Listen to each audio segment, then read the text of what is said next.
Good afternoon and welcome to the Senior Hour, which is sponsored by Comfort Keepers in Home Care and Providence Holy Cross Medical Center. I'm Barbara Cochran with my co-host, Jennifer Sparks. on your hometown station, 98.1 FM, AM 1220 KHTS. This is a show for, about, and by seniors, giving one to enhance one's property of life. Maybe I need to go away, huh? There's too many seniors in here. I think we're kind of giggling because I'm not technically a senior. I mean, I'm pretty close. I'll call myself a mini senior, but A mini senior. but what we talk about in here obviously can pertain to any age. I've got aging parents, and so specifically, like what we're talking about today with our guest, it can go up anybody's alley, really. That's true. And our guest is Sondra Wollenman from Providence Holy Cross Medical Center. Hi, Barbara. It's good to see you again. Thank you. Nice to see you guys. Yes, too. Nice yes. To see you So- both. Thank you for having me. So, what's on your agenda? Well, You're in here now. Yeah. It's up to you. Oh, thank you so much. Well, I think we'll talk kind of what we always talk about, which is, pertinent any day of the week. And like you said, it's pertinent to all people. Everybody knows somebody that has an aging parent or loved one, or maybe aging themselves. So we'll talk a little bit about, palliative care, the differences between palliative care and hospice, what to expect if you have palliative care consult in your life or for a loved one, and a little bit, I think, about advanced care planning and how to prepare for our future. Okay, go for it, kid. Okay. Where do we want to start? Palliative care and hospice care, or something before we get there? Well, how about can we talk about the difference between the two? I think because Well, that's what she what she does. Yeah, and I was, for the most part, uneducated until we started having Sondra come in with us. I kind of thought they were the same thing and didn't really understand the difference. So Yeah. before we really get into what you offer at Providence, can you talk about what the difference is between the two? Yeah, sure, of course. So it's a common misconception that they're interchangeable and the same thing, but they're not. The best way to think about it is, palliative care is really for any patient at any age or stage of illness. You just have to have a serious illness that you need, really can use an extra layer of support. But the goal when you're receiving palliative care as a consult service, the goal is still for curative treatments to continue with your physicians that you're currently seeing and the medical care that you're currently getting. Whereas the goal on hospice care is strictly end-of-life care, comfort-focused care. So really the goal is different, but the philosophy is kind of the same, and that's why it's interchanged a little bit. But those are the big differences. Okay. Yeah. And do you kind of work with the hospice department in terms of like, hey, we have someone who might be coming to you, or maybe they'll possibly send someone your way? Yeah. So it's more of a team effort. Yeah, definitely. And we do have those conversations a lot with patients and families about what their goal is. And if their goal is more in line with hospice care, or if they don't have any further treatment options available and the best care for them is hospice, then we will refer to that team and kind of set that all up.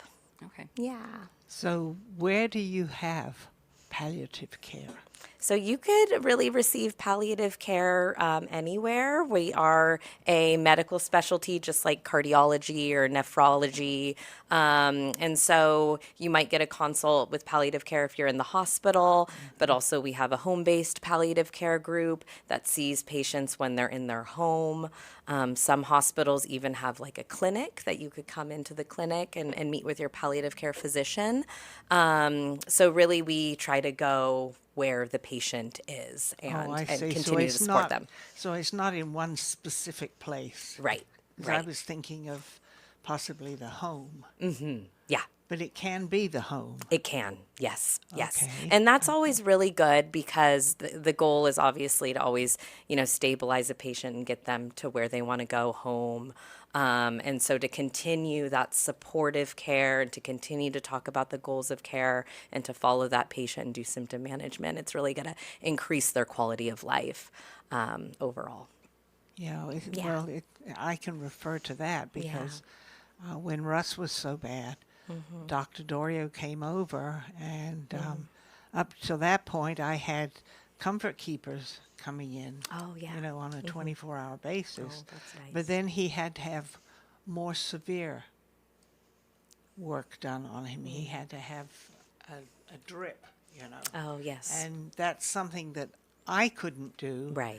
And I don't know that the comfort keepers people could have done it either. Right, right. So we had to put him in the hospital. Yeah, yeah. And of course, he was well taken care of there. Right. And I was there good. from probably 9 in the morning to 6 at night. And then the nursing staff would take care of him from, and be Right. with him. Yeah. So, that's good. he didn't really have palliative care, Right. so to speak. Right. But something on the edges of it, you Yeah. know. Yeah. But it wasn't hospice care either. He didn't have that because I was with him all the time, Right, most of right. the time. And but he was well taken care of at the hospital, and That's good. so that was, I guess, considered hospice care, really. Yeah.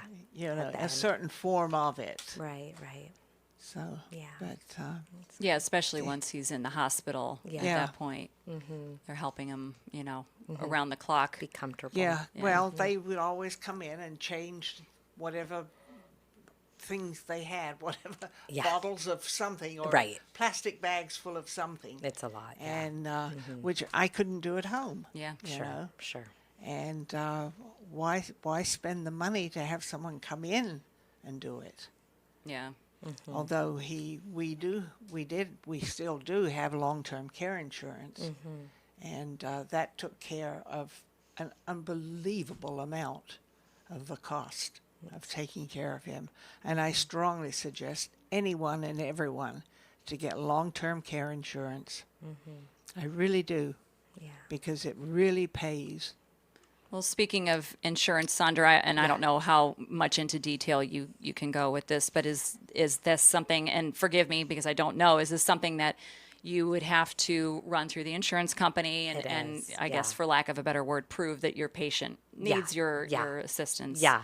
I mean, just like anything, the physician can deem the patient appropriate and order for a certain service like home-based palliative care. But then, yes, it does go through the insurance. And, we have a home-based palliative care group with Providence, but there's also other insurance and medical groups that are starting to have their own home-based palliative care.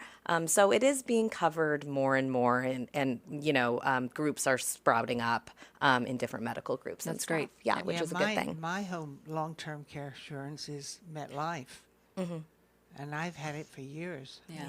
When I approached my husband about it, he said, "No, we don't need it. We don't need it. We've got the money." Blah blah blah. And I said, "I went ahead and got it anyway." Right.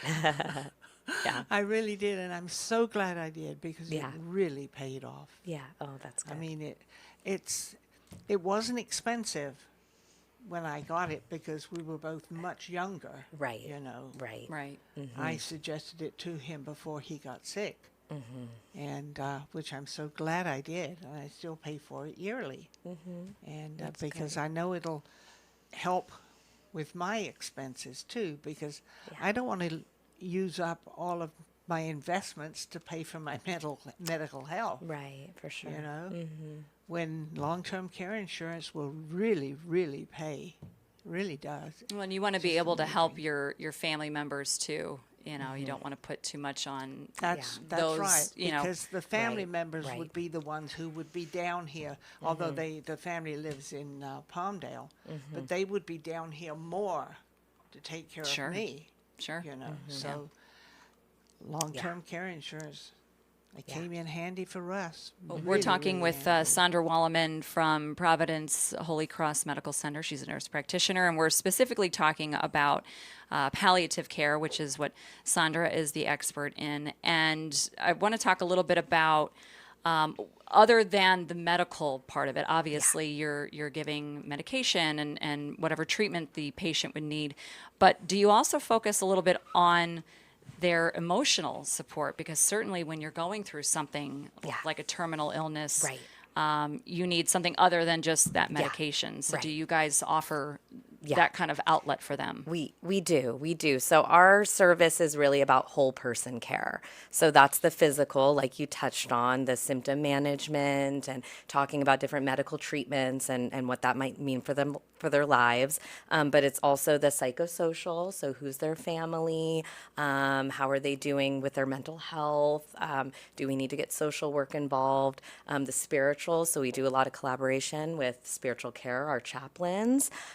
Because your spiritual health is very important, and that might be something that is not thought about so much when you're in the hospital. But a lot of times people are going through the worst part of their life when they're in the hospital, and they really do need that support.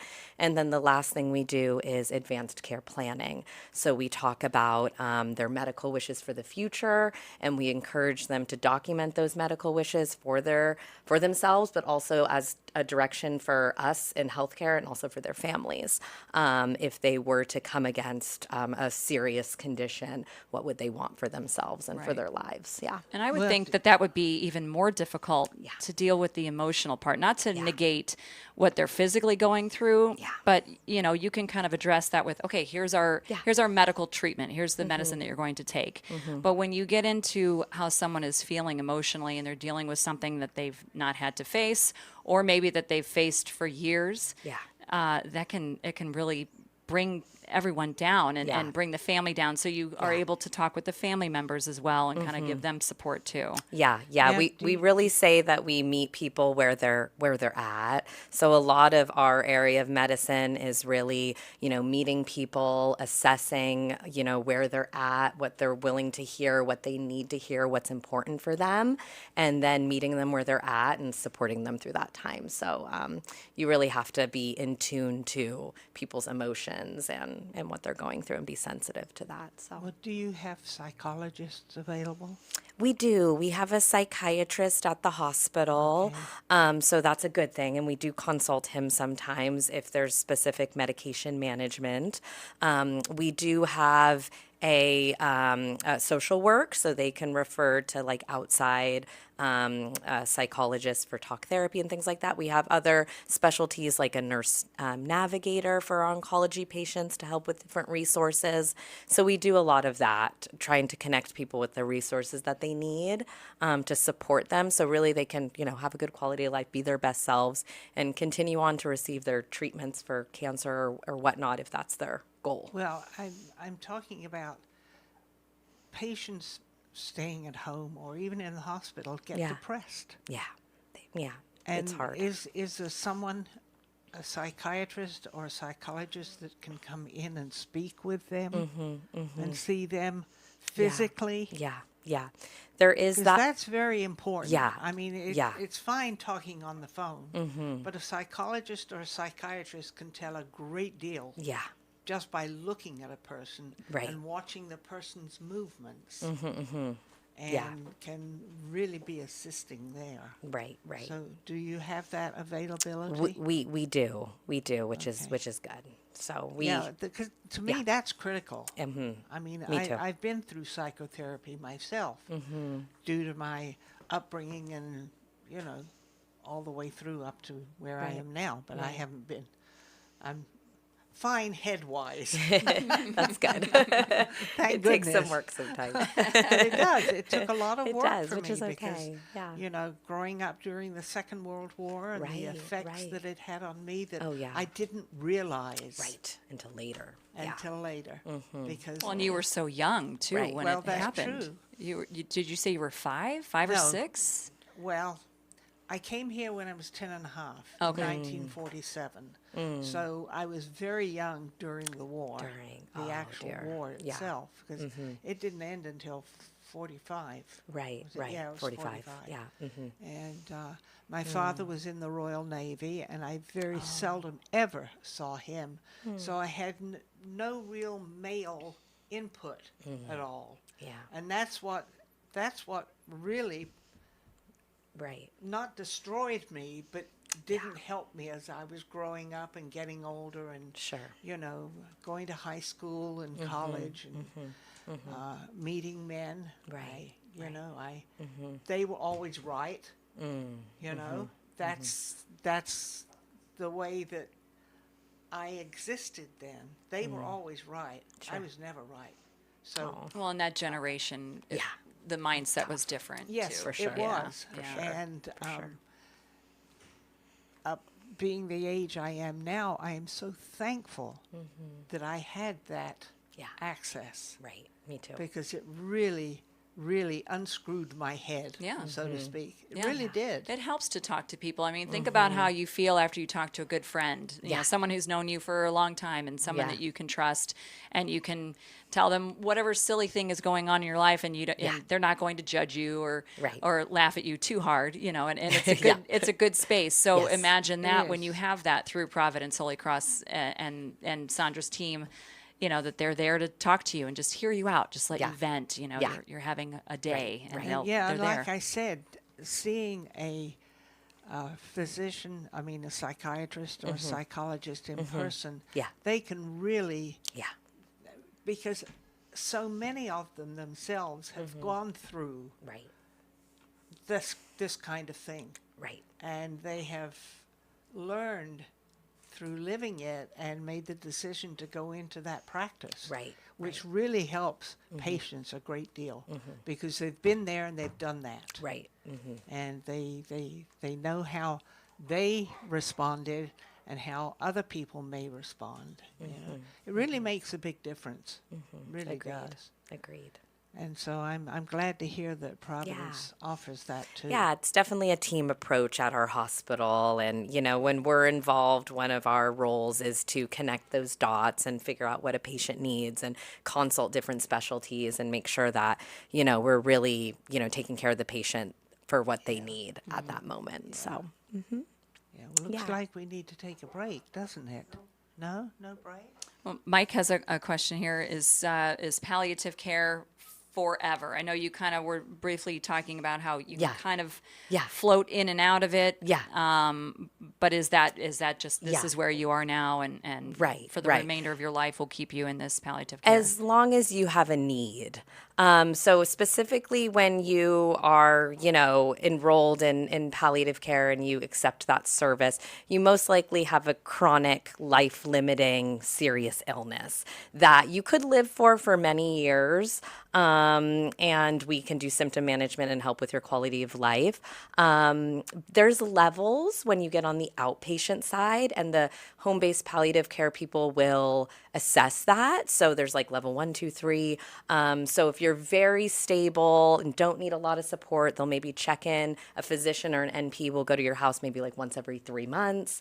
But then you have a nurse's line to call, so you do have that support there, but they're not as frequently checking in on you because you're more stable. We want to be clear, though, palliative care and hospice care are two separate things. Correct. If you are in a place where you really would benefit from hospice care, we recommend that because hospice is going to be very, very, very supportive. They have a nurse's line to call in 24 hours a day. They're really aggressive with symptom management. So, you know, if that's the best option for people and they have a terminal illness with a 6-month or less prognosis, we do recommend that.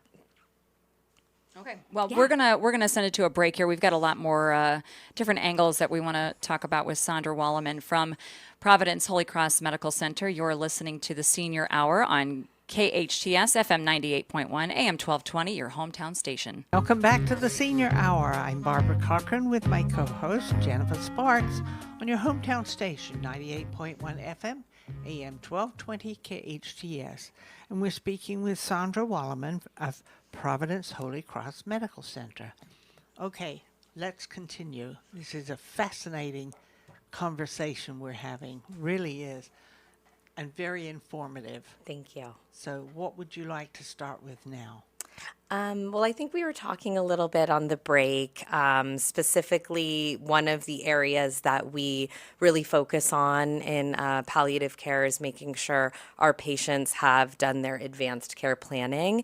And that can be thought of when you think about doing a living will. That's called an advance directive. An advance directive is important because it's a document that you do while you are, well and able to do it. It documents who you would want your medical decision makers to be if you couldn't speak for yourself, and some of your wishes regarding different medical treatments that you might want or not want. So this is an important thing to do, not only for yourself, but to share with your family and your decision makers. So if you came across a situation where you couldn't speak for yourself, they would be able to have that guide and know what you would want for your Does medical care. Would that be included in a family trust? It could be, yes. Yeah, so just have to make sure that that medical advance directive is done in your trust. And that's or your when living will. you're still alive. Yes. You're still Yes. under the care, obviously. This isn't necessarily for when you do pass. That's a whole Correct. other Correct. beast to It- tackle. It could I mean, the advance directive can detail whatever you want it to detail. I mean, sometimes people detail wishes around like funeral arrangements and things like that. But really, it needs to be done when you are cognizant and able to sign for yourself, because it is signed in the witness of two witnesses or in front of a notary. So that's key. And it, like I said, it details who your decision makers would be. So you want to share with your decision makers what your wishes are so they know, because they may be called upon. And your team at Providence Holy Cross will help me do that with my family members? Yeah, so what we do, because it's a little tough to do in the hospital when people are so acutely ill. So the majority of time what we do is we provide them with this paperwork, we explain to them how to complete it, and we encourage them to complete it once they leave the hospital. In the hospital, we could do a form called a POLST form, and that stands for Physician Orders for Life-Sustaining Treatment, and it's a bright pink one-page form, and that's when someone is pretty ill. And that form is recognized by, it's kind of like an order outside of the hospital. It's recognized by a paramedic if they come to your house and you have that form completed. And that form goes into, if you would want CPR and resuscitation, if you would want life support, and if you would want a feeding tube if you couldn't eat by your mouth. What was the name of that form again? It's called a POLST, POLST, and it stands for Physician Orders for Life-Sustaining Treatment. And you'll find a little bit different versions state by state. It is a state of California form. So those we specifically do if a patient's very, very ill, maybe has dementia, can't speak for themselves. The family member could sign that for them with a physician or a nurse practitioner. It would go with them if they went to a nursing facility, and that would be followed by, medical personnel. Okay. So and- that is Physician's Orders for Life-Sustaining Treatment. Yes. POLST. Yes. That's very interesting. Yeah. We've never talked about that one before. Yeah, so that's if, God forbid, you've never done an advance directive, there's no documentation of your wishes, and now a person's coming in very, very ill, maybe can't speak for themselves, then Yeah. we would do that with the family, and we would rely on the family to make their decisions But at it's that better point. to have an advance directive. Yes. Yeah. It just eliminates any kind of confusion and Right. questions and Right. or worse, arguments or something like Right. that, Right. with family members who maybe disagree with what the next step would be. Correct. Just Correct. makes it easier for But everyone. it's your wishes. right. It's your wishes, yeah. Yes.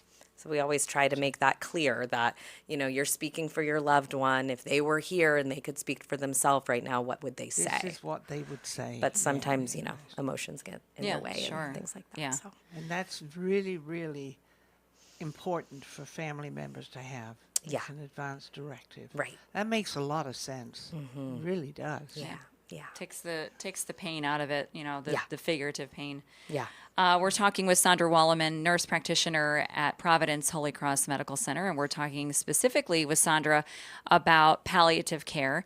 And we've already kind of talked a little bit about, the difference between palliative care and hospice care, but can you talk a little bit about, I was doing some research online about some like common misconceptions. What we were saying before, we kind of always thought that palliative and hospice were the same thing. I found it interesting that some of the articles were saying that people just assume that you're giving up on any other treatment Right. and just saying, Right. okay, well then just palliative care is the answer. Right. But that's Right. really not the case. Correct. It's part of a group of treatment, I guess, right? Yeah, yeah. I would say that's the most common misconception is that when you are being referred to palliative care, that you're foregoing Right. your aggressive treatments, that you're not going to be able to see your doctors anymore. It's quite the opposite. We are just supporting patients and people and getting to the bottom of what their goal is and really, supporting them in a way that they can are more likely to get to their goal because we're managing their symptoms, because their quality of life is increasing because of the things that we're doing. So it's really interesting. I'm just going to mention this real fast. There was a study that was done about 20 years ago, and it looked at patients with stage 4 lung cancer. And those patients were randomized into 2 groups. One just received standard of care treatment, and the other received standard of care treatment, the exact same treatment, but with palliative care being involved. And it was revolutionary for our service because at the end of that study, they saw that the group that received palliative care actually lived longer than the other group. That's incredible. So it just goes to show that when we focus on people's quality of life, symptom management, that it actually makes it more feasible to get to that treatment that they want. Now, is palliative care a fairly, and I use the word new very Yeah. loosely, a fairly new It is. development in the It is. past? How many years would you Yeah, it's a guesstimate? fairly new medical specialty. We're like in the last 20, 30 years. But we are, a board certified medical specialty. We all have board certification, our physician, myself, our nurses. So it's, a medical specialty just like cardiology, infectious disease. So we do have to, continue to maintain our board certification and everything. So we don't just, we do come and talk about feelings and support people, but we're a bona fide medical specialty. And so. it's not just about cancer treatments as well. No. You No. will focus on. I think you had mentioned heart disease Yeah. when we were off Yeah. the air a few minutes ago. Yeah, any serious illness that could be thought of as a life-limiting illness that's going to affect your quality of life. So, are you the ones who recommend a person go from palliative care to hospice care? A lot of times we do. Do you recommend that to the doctor, the major physician involved, or is that just something your group does as a whole? Yeah. Well, I mean, at Providence Holy Cross, we definitely work as a team. So we work a lot with the attending physicians. If it's a disease that has one medical specialty that's highly involved, we will collaborate with that medical specialty. Like if, patient with cancer, we a lot of times collaborate with the oncologist to make sure that recommendation is really the right way to go. And so, we have patients with severe strokes and things, so we collaborate with neurologists. So it's definitely a team approach and very interdisciplinary. So there are more than one of you Yes, who would recommend this, correct. and that is, Yeah, and we always That want makes- to defer to the specialists for sure because Oh, yeah. they're the ones that have been seeing the patients for a long time. They're the ones that have expertise in that area. So, it's a team approach, definitely. Yeah, well, most physicians they want to know that they're keeping up with their patients. Yeah. It's that's why I've got this mess on my arm. Oh, no. Well, the oncologist wanted to make sure that Biopsy. my cancer is still gone because Oh, I've good. had it twice and beaten it twice. Beautiful. And also, I'm this afternoon going in for a brain. What do you call it? A brain scan or MRI. Is that an MRI? Yeah, MRI. Yeah, because the doctor has noticed some type of forgetfulness, memory loss, and she wants to see if there's any detection of what's the begins with a D. Alzheimer's. Alzheimer's and the other one, With the dementia. dementia. Yeah. Well, good. I'm glad So- she's taking good care of you. Well, you have your wrist, your wrap around your arm, but at least it matches. Oh, You've got your pink pants. They Yeah. did a good job there. The nurse was thinking ahead. Yes, she was. That's so kind. Because it kind of Yeah. blends in. It works. Yeah, It's very exactly. springtime colors. It works well. Well, That's it's funny. all there for a purpose. You have to have it. For Yeah. a very Yeah. purposeful purpose. Yeah, So, good. That's yeah. good though. You have to put your health first, Oh, you know, and absolutely, work with your team of absolutely. doctors, and then, Yep. you know, hopefully you are able to live a long, healthy life, and then you Yeah. pass quietly, and you don't need to, you know, Yeah. utilize the services That's For true. sure. of the You know, palliative I- care. I think one thing that is so important is to be positive. I agree. Let's recap here, though. Barbara came here when she was 10 years old. Okay. So, Came to the States. To the States. When it's 10 and a half years so old. yeah. Way before me. Long time. Yeah. Well, I'm 88 going on 89. Love And I feel good, you know. Love it. I have my ups and downs. Sure. Mostly Everybody does. ups. And I think that has a lot to do with being a positive person. it. Agreed. And it was, my mother was always the negative one, and my father was always the positive one. And he always used to tell me, look for the other day, look for the next day, keep going, you know. Right. And my mother was kind of like this, you know. That's the way I see both of my parents. And my brother was more like my mother because he died of cancer. And he wouldn't get treatment. He said, no, I'll be fine. Oh, sorry. And he wouldn't get treatment. He refused it. And he passed away. And I'm thinking, that's crazy. Live life. Live, you know. You only live once, so enjoy it and make the best of it. Yeah. Right. And I have two wonderful kids now who yeah. take good care of me and constantly, Mom, did you do this? Mom, did you do that? Mom, you don't need to do that, and you don't need to do that. Right. Oh, That's good though. You're fortunate that you have, you know, that yes, surrounding I am you. very, very fortunate because so many elderly people don't have children like that. right. They're off on their own thing. Yeah, they're which forgotten. You can understand, you know. Sure. But Sure. Yeah. they have parents still alive, you know, and they want to make sure their parents are taken care of too, you know, because their parents have taken care of them. Yeah. Right. For It's their the next entire step. lives. Yeah. Yeah. it Sandra, really can we is. kind of piggyback off what Barbara is saying and talk about things that you can do when you're in your younger days and maybe your healthier days Yeah. to, you know, you can't predict the future, but hopefully maybe prevent Yes. anything Yes. like a cancer or something like Yes. that from Yes. happening. What types of things can people do? I mean, it's the things that are simple. Eat right, don't drink alcohol, don't smoke, exercise, live a active lifestyle. I totally agree with Barbara about trying to look on the bright side and be positive. You see people who are positive do better when they have a serious illness. And then I really recommend keeping up with your screenings for cancer, for sure. Doing your colonoscopy. Yeah. Now the new recommendation is 45.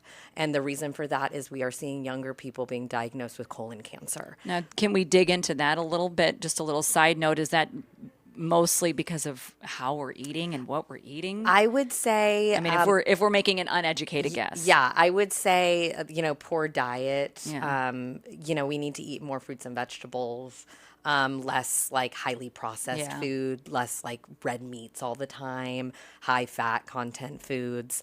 And so yeah, you do have to start getting your colonoscopy earlier now at 45.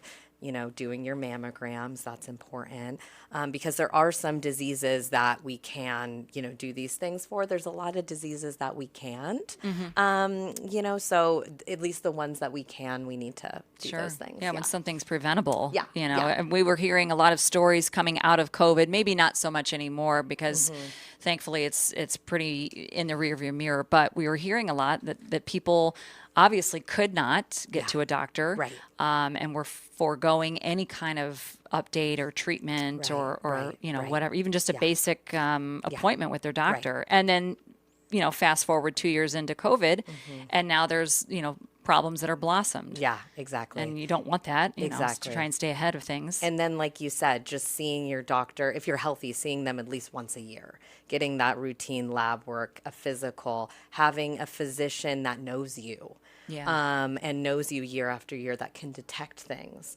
I think that's really important. It's hard when you don't go to a physician and then all of a sudden you're trying to go to an urgent care. They don't know you, you know, so just keeping consistent with that, I think, is the best thing we can do. Yeah. No one really enjoys going to the doctor, Yeah. but you have to do it, and you Yeah. feel better afterwards. Well, you think, okay, it's, did it. I'm not going to stop drinking my glass of wine with my dinner. No. Absolutely Sure. not. No, I don't blame Everything you. in moderation. And I is have an important. ice cream Yeah. before I go to bed Yes. about 9 o'clock. And my son says, "You better stop eating that poison. That's poison." Well, And I I said, always- wait a minute. yeah. I'm 88 years old. Right. I've been eating this my entire life. Yeah. And I'm still alive and kicking. Right. So right. there. Yeah. And the just- red wine is good for you, right? It has the tannins or antioxidants or is. something. We'll see. But, Is that what they but say, allegedly? Everything in moderation, I think. And I Oh, I totally think agree so. with you. You I got to think live your so. life and enjoy your life. You don't want to be so regimented that you're not enjoying your I'm Yeah, time. definitely enjoy. not regimented. And we need to take a break. We don't do. You're listening to the Senior Hour on KHTS FM 98.1 AM 1220, your hometown station. KHTS salutes our veterans who sacrifice for our freedom through inspirational stories on our Hometown Heroes page on hometownstation.com, thanks to our good friends at Eternal Valley. I'm Richard Nunnally, General Manager of Eternal Valley Memorial Park and Mortuary. We believe taking care of each other is what community is all about. We're proud to bring you the stories of our hometown heroes. Eternal Valley, life well celebrated. Visit hometownstation.com, sponsored by Eternal Valley.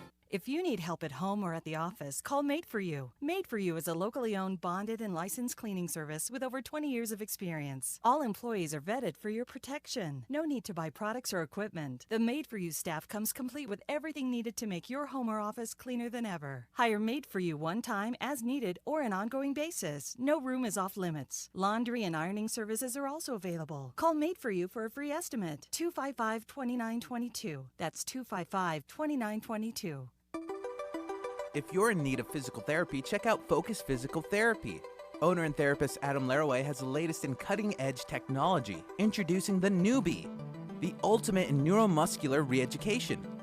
The Newbie can help you heal up to 70% faster and was FDA cleared in September 2017.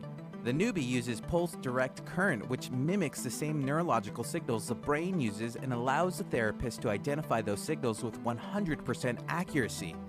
Newbie can even help improve your sleep while tackling issues with neck, knee, and shoulder pain, sciatica, and arthritis. It can accelerate your fitness progress, which means better results in less sessions. Get stronger quicker. Why not use the same technology that the Dodgers and the LA Clippers use? Focus PT, located on Peachland off Lyons in Newhall. Call 255-4205. Go online at focusphysicaltherapyscv.com.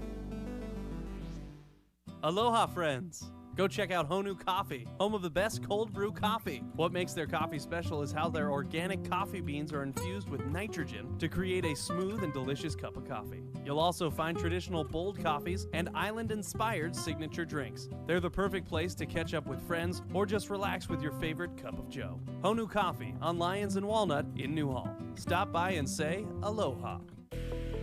NOLA Med Transport is owned and operated by medical professionals because getting to medical appointments requires more than just a ride. Uber and Lyft don't provide specialized care like we do. Whether it's a doctor's visit, therapy, or errands, we offer safe, reliable wheelchair and ambulatory transport in Santa Clarita. Experience the difference with expert care on the road. Book today at nolamedtransport.com. That's nolamedtransport.com. It's like no other station I've ever listened to. It's great. Your hometown station. Will you still need me? Will you still feed me when I'm 64? Welcome back to the Senior Hour. I'm Barbara Carkin with my co-host, Jen Sparks, on your hometown station, 98.1 FM, AM 1220 KHTS. And we're speaking with Sondra Wollenman from Providence Holy Cross Medical Center. How are you again? I'm good. Still hanging in there. Thank you. Yeah, thanks for having me. Well, this can sometimes be nerve-wracking, Yeah. you know, when you don't do it all the time. Yeah. Thank you. And speaking of nerve-wracking, obviously your job is a stressful one. It's an emotional one. Can you talk a little bit about how you personally and maybe some of your teammates kind of deal with what you're dealing with on a day-to-day basis, and you know, obviously the heavy stuff you're dealing with death and dying and sorrow. Yeah. So how do you kind of find a balance? Because I know vaguely that you're a mom and you have a husband, and so how do you find that in between? Yeah, that's a good question. I think, you know, you have to find it kind of early on as a nurse, because no matter what area you work in as a nurse, you see a lot of pain and suffering and a lot of the, you know, hardest parts of people's lives. And you have a big role in that. You're in that space a lot. You're, you know, trying to support them, trying to navigate through that space. So early on, I kind of had to realize and develop the mindset that, you know, I'm here to support people, but I'm not here to fix people. I'm not here, you know, I don't have control. I'm not God. I can't make things be a certain way. So once I kind of realized that and kind of, you know, let go of that, it became a lot easier to be able to be in that space with people and really show up as my best self. I think, you know, when you're in this space, it's not going to not affect you. If it doesn't affect you, you kind of have to reevaluate what you're doing, because you don't want to become jaded. You want to be, you know, the best person you can be, because that's what our patients and their families deserve. So I really try to just, you know, remember that when I'm going in and day out, and, you know, try to let it go at the end of the day, and, you know, be present with my family, and, you know, do my own self-care and exercise and, you know, do things like that, just to be able to live a good and full life, and really know that, like, I'm blessed to be able to live this life. It could be very different, and I see that every single day, and I'm not gonna, you know, take that for granted. Yeah. Well, now, do you, as a group, and there are several of you, do you discuss these kinds of things among yourselves and share your feelings and get input from the rest of the group? Yeah, we definitely support each other, for sure. Because that's very important. Yeah, it really is. We definitely support each other. We have a physician and we have 2 nurses and then myself. And we definitely, you know, we share one office.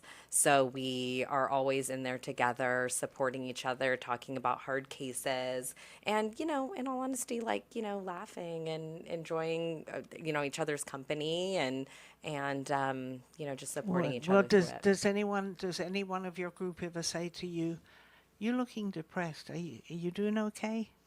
Do you have that kind of conversation with each other? We do have that kind of closeness, which is nice. That's so important. Yeah, that we Really can is. even, you know, just be totally vulnerable with each other, and, you know, cry if we need to. And it's a matter of express trust ourselves. also. It really is. Yeah. A matter of group trust. Right. That is so important. Yeah. So I'm lucky to work with a good group of women, and, you know, be supported and be able to be in a space where we can show up and do this job. So Yeah, I mean it's necessary at home, and it's also necessary at work. It really is. Yeah, agreed. Agreed. Because I worked in an accounting office for many, many years, and then had an opportunity to go into business for myself at home. Cool. Yeah. Which was nice, because I wanted to be at home. Yeah. And with my kids as they were growing up and getting older. Yeah. And it worked out beautifully. It really did. That's great. And I was so grateful for that. So anytime you can work from home, Mom and Dad, do so. Yeah.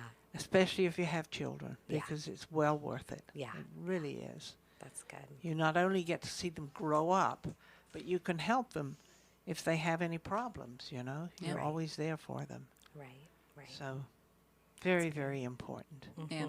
We're getting a little short on time here, Sondra. What's a good way for someone, if someone's listening to this and they have their family members who they suspect may need this in the future, what's the best way to get a hold of you? Sure. I think the best thing to do is to talk to your primary care physician regarding if he could refer you to our service. A lot of doctors can refer just from the outpatient oncologists or primary care doctors, whoever you see most often.